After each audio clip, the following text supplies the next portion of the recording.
Agradecidos con su audiencia, continuamos con las entrevistas en su noticiero a las 8:45 ahora, abordando esta problemática que ha venido incrementándose en el periodo de pandemia y que ya antes de la pandemia se mostraba como uno de los delitos con mayor impacto en el país. Y es que conforme avanza la apertura de negocios que cerraron por la COVID-19, grupos de criminales aprovechan la masificación de las extorsiones en nuestro país. Los imitadores, como han sido denominados por el Ministerio Público, implementan un nuevo método para coaccionar y extorsionar a sus víctimas durante la emergencia del coronavirus. Según la Fiscalía contra Delitos de Extorsiones del Ministerio Público, las disposiciones para evitar el contagio del coronavirus ha llevado a que un grupo de extorsionistas denominado por la instancia como imitadores busquen otros métodos para obtener dinero ilícito. Según la Fiscalía, aumentaron los casos relacionados con la captación de información por medio de redes sociales. El informe del Ministerio Público indica que por emergencia aumentó el comercio electrónico, es decir, más personas anuncian productos y servicios por esta vía y eso puede hacerlos más vulnerables al delito. Nos acompañan para discutir sobre este tema el licenciado Raúl Figueroa de la Fiscalía contra el Delito de la Extorsión del Ministerio Público, él por la vía de conexión telefónica, y el licenciado Arkel Benítez, ex viceministro de Prevención de la Violencia en Guatemala. Ambos, bienvenidos y gracias por atendernos. Gracias. Sí, gracias, buenas noches. Fiscal Figueroa, pues si nos puede poner un poco en contexto cuál es la situación del tema de las extorsiones en Guatemala, cuántas denuncias se han estado recibiendo en las últimas semanas y hablar un poco también acerca de estos métodos que están utilizando los imitadores para extorsionar. Sí, gracias, buenas noches. Pues como Fiscalía contra el Delito de Extorsión, desde que empezó la pandemia hasta la fecha, pues hemos recibido menos denuncias en algún momento al principio de lo que se recibía el año pasado, pero ya en el mes de junio, a finales del mes de junio, para los meses de julio y agosto, pues ya nos empezó a aumentar la cantidad de denuncias que ingresan, ¿verdad? Y esto se debe pues a que se ha ido modificando la forma de cómo se ha llevado lo de la pandemia. Entonces ya con la reapertura de algunos comercios, pues se ha dado que ya son víctimas de exigencias dinerarias. Pero sí les he de decir que la mayoría de las exigencias dinerarias pues son cometidas por personas que, como lo indicaban ustedes, que se les autodenominan imitadores. Pues estas personas, pues haciéndose pasar por otras, ¿verdad? Como pandilleros o miembros del crimen organizado, pues hacen exigencias y muchas personas pues ante el temor, ¿verdad? Y no han querido presentar la denuncia, pues han optado por entregar el dinero. Pero por eso es lo importante, ¿verdad? Que las personas acudan ante el Ministerio Público a denunciar. Licenciado Benítez, este delito se ha venido incrementando en los últimos años. Afortunadamente, el índice de muertes violentas ha descendido, que era uno de las principales variables para medir el nivel de inseguridad. No obstante, la percepción de la inseguridad sí puede ser impactado muy fuertemente por el delito de la extorsión. ¿Cuáles son las acciones que el Estado ha venido realizando en los últimos años para poder contrarrestar y enfrentar esta problemática? Bueno, muchas gracias. Primero, Cristian, el tema es la encuesta nacional de victimización, el poder medir realmente por dónde está el temor de las personas a ser víctimas de hechos delictivos, lo cual se complementa con registros fiscales, ministeriales y policiales para poder identificar realmente cuál es el pulso o tomarle la temperatura realmente al fenómeno extorsivo. Lo veíamos venir. Era evidente que íbamos a tener esta situación al reabrir el país, al reaperturar el país, al reactivar económicamente el país, porque evidentemente el encierro generó, digamos, que las personas estuvieran en una situación de relativa seguridad, digamos. Pero evidentemente el repunte ahora del comercio electrónico a través de operaciones anunciadas en las redes sociales está haciendo vulnerables a personas que antes no lo eran. Adicionalmente a esto, también el gobierno debe tomar acciones en cuanto a esa ejecución de más del 50% de inejecución, en este caso el bono familia, por ejemplo, que va a hacer vulnerables a otras personas que ya de por sí son vulnerables en lo personal, no necesariamente comerciantes, y esto va a generar sin lugar a dudas unas tipologías diferentes, otro tipo de víctimas, y el gobierno debe tomar cartas en el asunto en este tema. Y aquí digamos, la tarea no solamente es pública, ¿verdad? Aquí hay un tema privado, aquí hay un tema de bancos, aquí hay un tema de telefonías, de empresas de telefonías, de servicios móviles, y debe ser una tarea conjunta, digamos, coordinada, interinstitucional e intersectorial entre ambos sectores, público y privado, para prevenir, pero también para reaccionar. Yo creo que ahí es donde debe haber una coordinación, una mesa técnica ya de trabajo que debió haberse implementado. Entiendo que el ministro Oliverio ya tuvo comunicaciones con las telefonías, pero la Intendencia de Verificación Especial acaba de jugar un rol determinante, decisivo. Puede generarse vulnerabilidad en toda esa gente que aún no ha recibido el bono familia, ¿verdad? Que es un tema muy propio de la pandemia.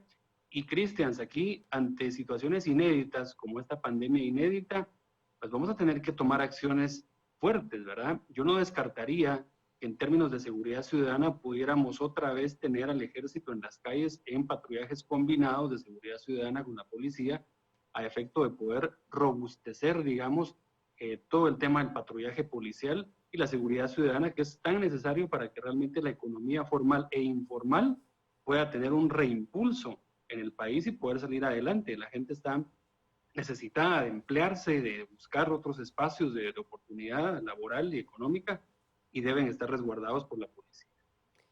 Fiscal Figueroa, si usted nos puede contar pues un poco acerca de las acciones que ya se está tomando dentro de la Fiscalía para combatir pues todo este tema de extorsiones.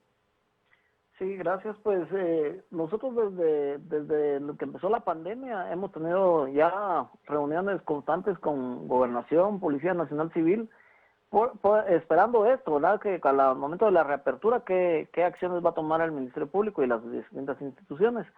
Nosotros como Fiscalía, pues no hemos descansado, como decir, ¿verdad? Que las instituciones no están trabajando, sino hemos continuado con las labores normales. Y por eso es que hemos estado invitando a las personas a que si reciben una llamada extorsiva, pues que inmediatamente acudan ante nosotros, o si no lo pueden hacer a través de, así físicamente o en persona, pues que lo hagan a través del número 1574, que es el número por el cual se puede denunciar que es víctima de extorsión. Aunado a ello, pues les he de decir que hemos hecho varias acciones como requisas, ¿verdad? Y eso nos ha minimizado en un determinado momento las llamadas extorsivas. Pero actualmente, por el temor de salir infectado a alguna persona, pues tal vez no se han hecho con la misma regularidad las requisas, y ha incrementado, o es lo que ha dado que se incrementen las denuncias de extorsión. Ahora, licenciado Benítez, realmente la problemática de las extorsiones tiene múltiples aristas y usted ha puesto sobre la mesa una que es fundamental: el mayor nivel de circulación de dinero en la economía a partir del bono familia. Se ha anunciado para la próxima semana por parte del gobierno central la segunda entrega del bono familia. ¿Cuáles pudieran ser las acciones de prevención por parte de la población para evitar ser víctimas de las extorsiones en esta época? Correcto, y adicionalmente hay una fuente también de financiación para la economía y para la reactivación económica, Cristian, que todos lo sabemos y que gracias a Dios empieza aparentemente a mejorar, que es el tema de nuestros migrantes, ¿verdad? Que no son nuestros héroes, que siempre salvan a la economía en términos macroeconómicos. El tema de las remesas es fundamental también, es otra variable de vulnerabilidad que se debe tomar en cuenta. Como bien lo decía el señor fiscal, es bien importante que las personas denuncien, que tengan confianza institucional.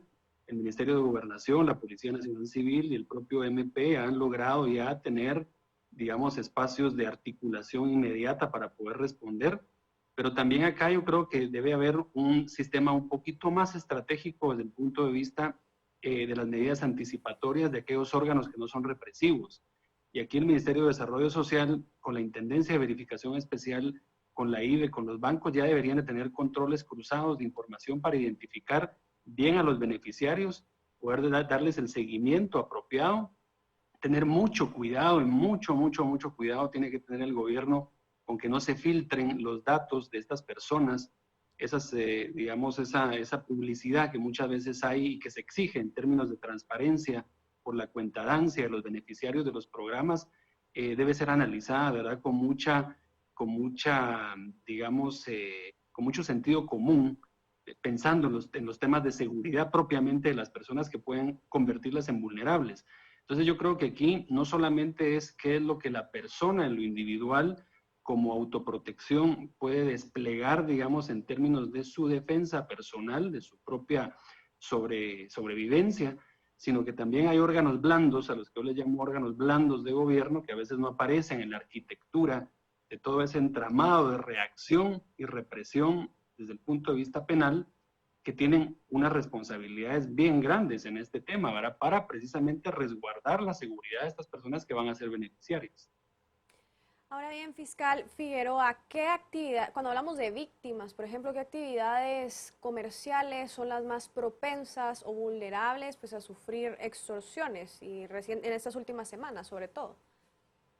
Sí, pues las personas más vulnerables, y se ha visto en las estadísticas que cuando se cuenta el Ministerio Público, ¿verdad? Es el comercio, después viene el transporte, extraurbano es el que más se verifica. ¿Por qué? Porque son los que siempre presentan las denuncias, ¿verdad?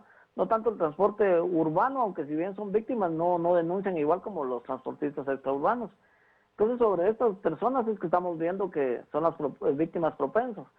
Durante la pandemia, las víctimas pues eran otras, ¿verdad? Eran las personas que estaban en su residencia, que no salían, y entonces ese era el momento por el cual aprovechaban los imitadores o extorsionistas a hacer la exigencia dineraria. Actualmente, como les decía, pues es estos dos ámbitos, ¿verdad? Tanto el comercio como el transporte, que podrían ser víctimas de exigencias dinerarias. Señor fiscal, es importante lo que el licenciado Benítez ha planteado respecto de la colaboración de las empresas de telefonía en el país. ¿Por qué en Guatemala no se ha logrado una respuesta contundente por parte de las telefónicas, por un lado, a cortar la señal en los centros carcelarios y por otro, la cooperación para la identificación y persecución de estos imitadores que pueden estar operando desde fuera de los centros carcelarios? Sí, yo pienso que ahí pues es una cuestión ya más estatal, ¿verdad? O sea, no solo institucional, porque ya uno, digamos, como Ministerio Público realiza la investigación que corresponde y realiza las diferentes acciones con las que cuenta, pero a nivel del Estado pues también se deben tomar acciones, porque si se sabe que desde un centro carcelario se generan las llamadas extorsivas, pues también ya otras instituciones deberían de trabajar de la mano con las que ya están trabajando sobre esos hechos delictivos. Ahora bien, licenciado Benítez, ya hemos mencionado algo muy importante que es el tema de fomentar la cultura de denuncia. ¿Cómo lograr realmente fomentar esa cultura de garantizarle pues esa seguridad a la víctima y sobre todo qué protocolo debería de seguir la víctima al momento pues de ser extorsionado? Sí, gracias Marinés. Es una muy buena pregunta porque realmente las personas cuando denuncian lo hacen pidiendo un auxilio, sintiendo realmente que va a haber una respuesta y un respaldo institucional. Y aquí es una tarea titánica y fundamental que ha venido desde hace muchos años entre la Fiscalía, el Ministerio de Gobernación, la Policía, por generar confianza institucional. Esa famosa frase de la confianza institucional que hace realmente que una persona pueda acercarse a los órganos, en este caso persecutores o investigadores, para poner una denuncia. Los protocolos tampoco son tan complicados, el fiscal lo mencionó muy bien, están los números de llamada donde las personas pueden hacer sus denuncias, hay gente profesional que recibe esta información, la gente lo debe de saber así, hay mucha desconfianza todavía, ¿verdad? Como es lógico en este tipo de situaciones y sobre todo un temor muy fundado, ¿verdad? Hay que recordar aquí que hoy le llamamos imitadores, ¿verdad? A esta gente que está de alguna manera haciendo esa especie de imitación de lo que otros hacen, pero en el pasado hemos visto prácticamente contratos casi de franquicia, ¿verdad? Aquellas pandillas que se convirtieron en sanguinarias, aterradoras, que infundían terror y que todavía lo siguen haciendo en muchos lugares, prestaban prácticamente su nombre o franquiciaban para que otros en nombre de ellos hicieran las extorsiones y estos se quedaban cómodamente esperando la regalía de esa extorsión. O sea, en Guatemala hemos visto una serie de modalidades increíbles, ¿verdad? Que solo la imaginación pudiera darnos de lo que han hecho estos pandilleros.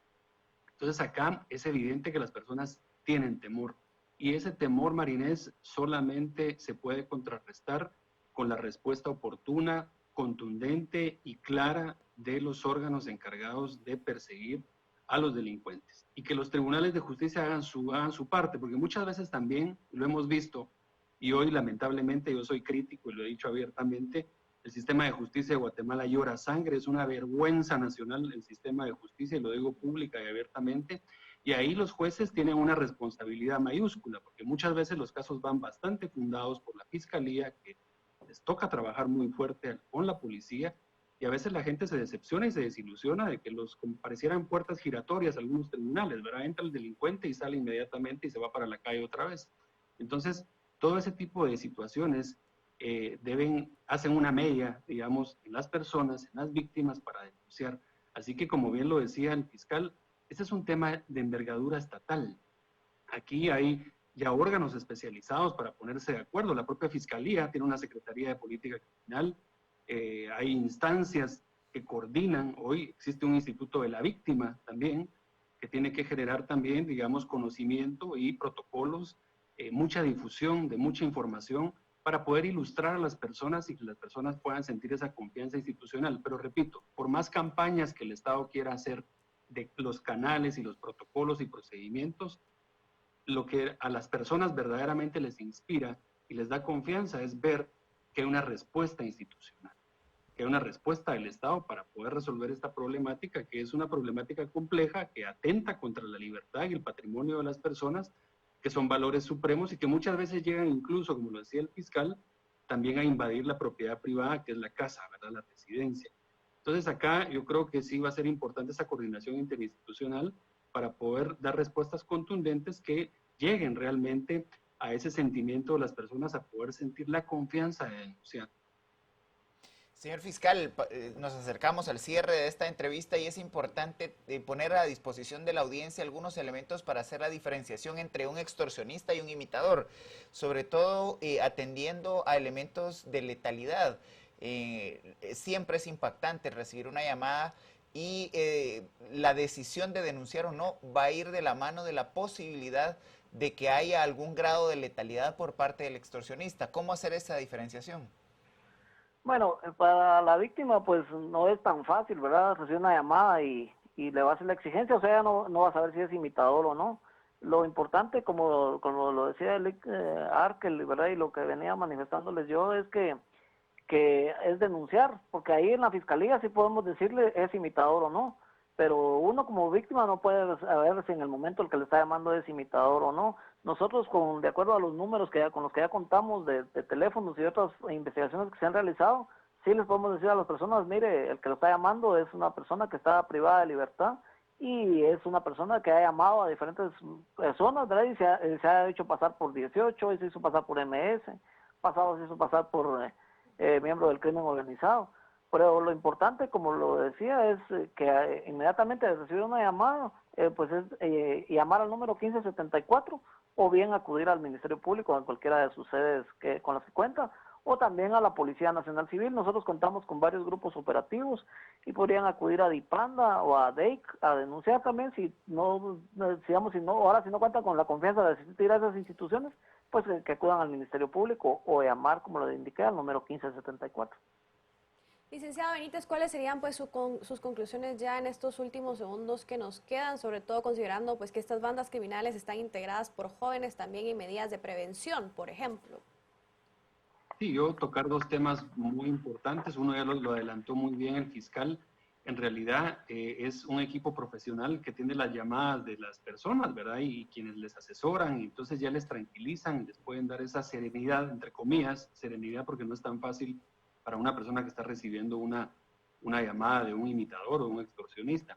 Lo otro que es sumamente importante en términos de prevención, pero que tiene que ver mucho también con la densidad y la capacidad de respuesta del Estado, es que, miren, yo lo he dicho públicamente, esta fiscal general que hoy tenemos en Guatemala está haciendo y va a dejar un legado interesante, y es la cobertura municipal. Es sumamente importante que el Ministerio Público avance en la cobertura creando fiscalías municipales. Esto es clave para poder generar realmente toda esa estructura de protección, de reacción, de investigación a nivel nacional.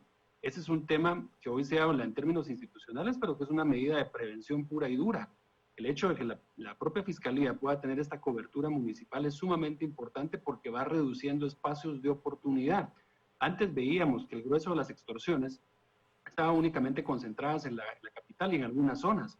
Hoy, lamentablemente, las extorsiones han llegado a muchos rincones del país. Por eso la presencia institucional de la Fiscalía, el trabajo que está haciendo Consuelo Porras de ampliar la cobertura municipal es sumamente importante. Y lo otro, ya en términos personales, Marinés, el consejo a las personas es nuevamente el tema de la denuncia, el tema de ser cuidadosos también con los protocolos de sacar el dinero, de ir a las instituciones que tienen que ir, de los trámites que tengan que hacer, resguardarse, porque es una época inédita y las personas deben de tomar esas mismas medidas que tomaron con la mascarilla, que estamos tomando todos, de higiene y demás, también ampliar un poco más el espectro, entender que estamos en una situación complicada, entender que va a haber un repunte de criminalidad y que tenemos que tomar medidas también personales. Yo creo que aquí el gobierno debe hacer una campaña para explicarle a la gente las medidas que debe tomar, así como se hicieron en salud, ahora toca tomar las medidas en temas económicos y por supuesto de seguridad, para darle un poco más de tranquilidad a la población y evitar, digamos, los hechos delictivos de esta naturaleza. A ambos el agradecimiento por habernos acompañado y haber facilitado esta información tan importante para la audiencia que en algún momento puede ser víctima del delito de extorsión. Muchas gracias y buenas noches. Feliz noche. Gracias. Marinés, llegamos al cierre de la semana. Así es, Cristian. Y pues le invitamos a la audiencia a que se siga informando con los noticieros de Canal Antigua. Así es, ahora a la espera de ver cómo va modificándose este semáforo, ¿no? Y estar atentos a las Así es. decisiones presidenciales con base, supuestamente, en el semáforo. A usted la invitación a que se siga informando con nuestros noticieros y el domingo seguramente tendremos más entrevistas de su interés.